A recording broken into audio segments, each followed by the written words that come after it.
Hi, my name is Nevo Burrell and I'm an image consultant and stylist. We're here today for Black Inclusion Week, Together in Action.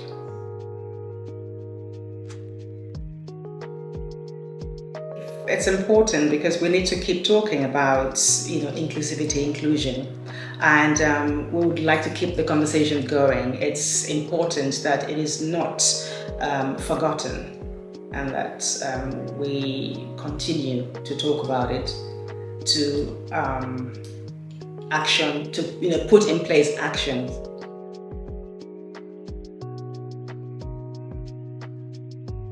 I've been an image consultant since I was a child, although I didn't know there was a name for it. I found out much later that this thing that I was interested in, the passion, which is now a business, is called image consultant or styling. So I call myself an image consultant stylist. I started actually because my mom was very stylish and she ensured that we were all very well turned out before going anywhere. So she was a very stylish woman, and I'm the only girl. I have 4 brothers, and I somehow had the instinct to combine my girly clothes with my brother's clothes to make my own style, and that was how that sort of happened. I had friends and family peers coming to ask me for advice on the things that I wore and how to help them present themselves better. That's how it started.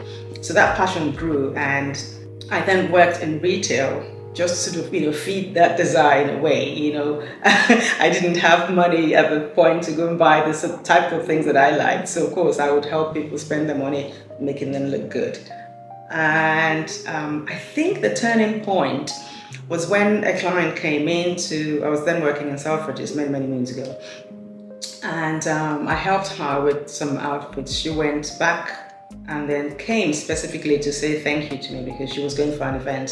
So I helped her with that outfit, and I'd forgotten about it. But then she then reminded me that she came in, and I helped her get these fantastic items.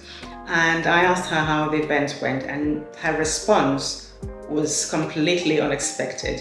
She said, "I met someone." You met someone? What is that?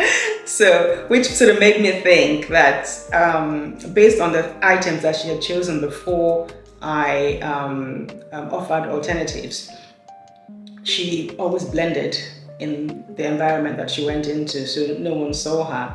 So the clothes I chose for her were not dramatic or anything, but they made her look good. When people thought of such a service, they thought it only applicable to the rich and famous, the wealthy, the business people, but not for ordinary people who worked 9 to 5 or just had a normal life. Where this whole thing really blew up was when the 2 ladies on TV came out with what not to wear. That was when people began to understand what I meant, because until then it was quite difficult to get people to see how they benefit from the service that I provide. There's all kinds of challenges because it's not something people are not aware of, especially with this kind of business. It wasn't widely known, and even when it became slightly more well known, people still had that thing in mind of that service being for somebody or people who are wealthy or who are rich or who are celebrities. And I had statements like, why would I pay somebody to help me dress? I know how to dress. Other examples people would say is that, I have designer clothes, therefore it's like, no, that's not the point. But anyhow, moving on from that, it was quite a struggle, I must say, getting clients. The funny thing was that people were, maybe going into events, to networking events, going to parties or anything else, and they ask what you're doing. You say, I'm an image consultant. The next question is asked, so how do I look? Yet you don't want to pay.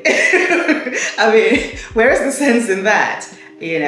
And also, the ones who thought they didn't, need to pay for it, they could just, come in a roundabout way to ask questions and, get ideas. But you can ask questions and get ideas. If you don't know exactly what you're doing or how to use those answers, well, then it's back to square one. I'm pleased now that things have come around and people are getting more understanding and seeing the importance of using fashion, using your wardrobe as a way to empower yourself. So it's not my way of doing it is not this is the latest trend, this is something that is freely and fun and fashion. I believe that fashion is a form of self-care. So fair society is where you have access to everything, you're included in everything, you're not an afterthought in terms of race, gender, sexual orientation, religion, or any of the key pillars. I think for me that is a fair society. It's being able to help people. For example, I am passionate about getting the youngsters to understand how to present themselves. Is to make sure that when systems are being put in place, for example, ensure that you have covered all the parts of society. We have, in terms of race, for example, we have different races. We need to ensure that they're there and they're not to be treated or thought of as afterthought. I feel my role is probably to be visible, to encourage those who feel as though, on account of either their race or their socio-economic background, they're not able to get, to a certain level. So when they see people like me and, other Black people who are visible out there, being shown as anything other than what is fed to the public at the moment, then that to me would be quite important.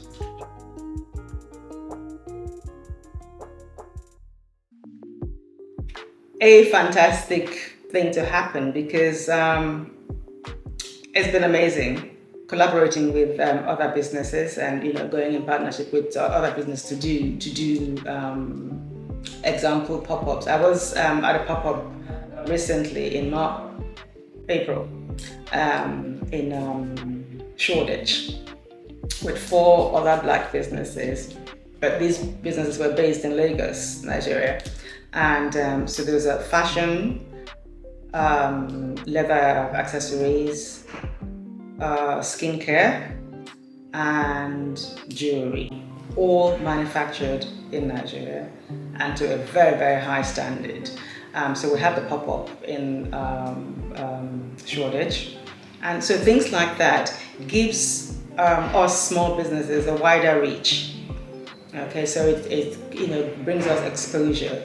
And we get to each of one another's followers in terms of social media, business people, and I think apart from the wider reach, we are actually stronger together. So this together in action, it's again one of those things. So that has helped me, quite a lot. So I've done a few collaborations over time, and it is quite empowering.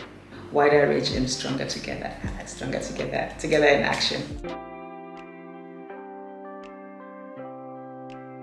Find the local BIPCs.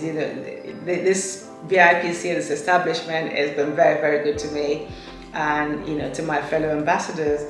And again, it's that thing of it's giving us exposure, and better still to come to to start your business. At least coming to a place like BIPC would help you to set up the basics. How to set up your company, the things you need to do, your accounts, learning about social media. All of those things are the I suppose types of experience that I didn't get like when I started very, very early, and just sort of, stumbling blindly. And so for young entrepreneurs coming up, I think the basics first, so getting everything set up properly and registering with your local business IP center will help you to understand, the pitfalls to avoid and what to do so that you don't end up with, very, very long time in the wilderness.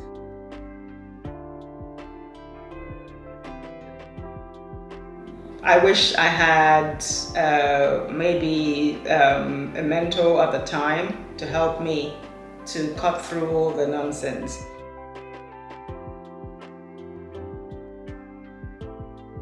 For me, in my mind, together in action means, being unified and helping one another.